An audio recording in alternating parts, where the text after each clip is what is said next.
In the 19 years of my accrued wisdom on this earth, I've come to believe there are about two things that govern how we interact with other people.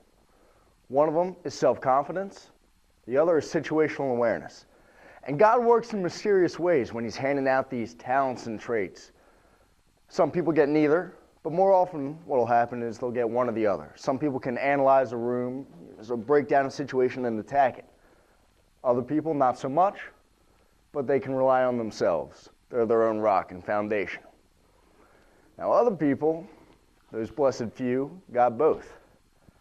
I got neither, but I found out I had neither pretty quick. I don't know if any of you, who remembers middle school? Fondly? No, of course not. It was awful. It was awful. And a particularly bad instance for me was in 8th grade. The 8th grade formal was coming up, the dance. And I could not work up the nerve, couldn't stomach it to go talk to this girl face to face to ask her out. So I wound up one night sitting in my room with the school directory in my lap, looking up her home phone number.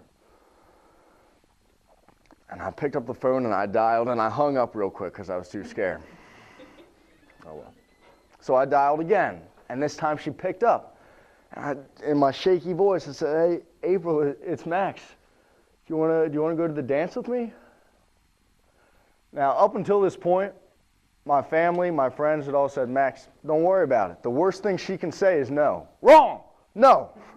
The worst thing she can say is, "Ew, no." Oh my God. Yeah, that hurt. That stung a little bit, sure. But you know what? My solace here was that at least it was over the phone. At least nobody else has to know about this. Wrong. Again, go into homeroom the next day. I don't know if any of you remember homeroom, but it's like that 10 to 15 minute period before school actually starts.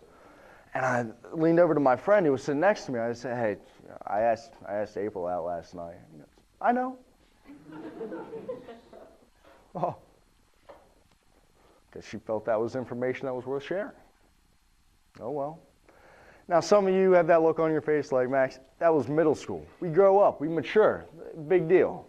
I thought that too. Wrong, again. Fast forward a couple years to last year actually, fall break, I discovered I lacked situational awareness as well. I was at this party, we were having a great time. It was at this basement in Pittsburgh. Great time. And I make eyes with this girl across the room, and I didn't realize that she wanted to dance until like one of my friends actually came up to me and pointed her out to me. So finally I went over, and we were having a great time. It was a great evening until I got this voice in my head, started talking, and said, hey Max, pick her up. She'll love that. She'll love that. Show her you're strong. You're a man. And lift her up. That's a great idea. Let's do that. So, folks, I'm a simple man. I do what I know. And what I know is wrestling. And in wrestling, when you want to get in a position of, leverage or position of power, you do something called a level drop. So I dropped my level. Got a good lock around her waist, and I lift it up. Had I had situational awareness, I would have known that there was a metal air duct all 6 inches above her head.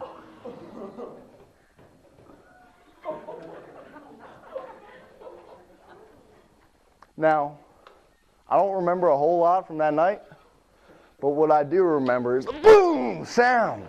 I didn't even know what it was. I thought, what the hell? No!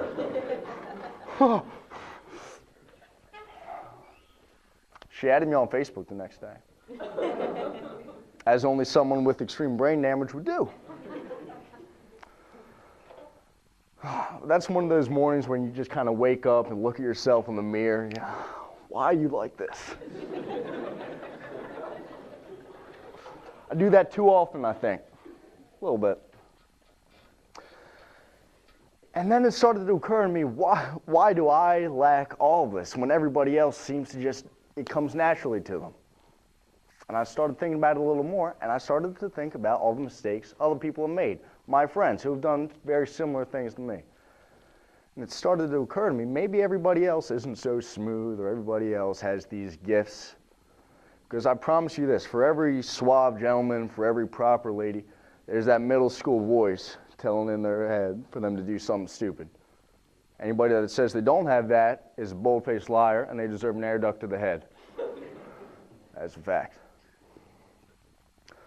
So folks, it's a cliche, but fake it till you make it. Because I promise you, these things that you notice about yourself, the little shortcomings in self-confidence or situational awareness, everybody's got them. Everybody does. And the best thing you can do is act like you don't. So to anybody, this is getting recorded, so I'll put this out there. April, the phone works both ways, baby. I'm still here. Number hasn't changed. Annie, I'm sorry about your head. I'm still a college student. I can't afford your medical bills. I'm sorry. Thank you.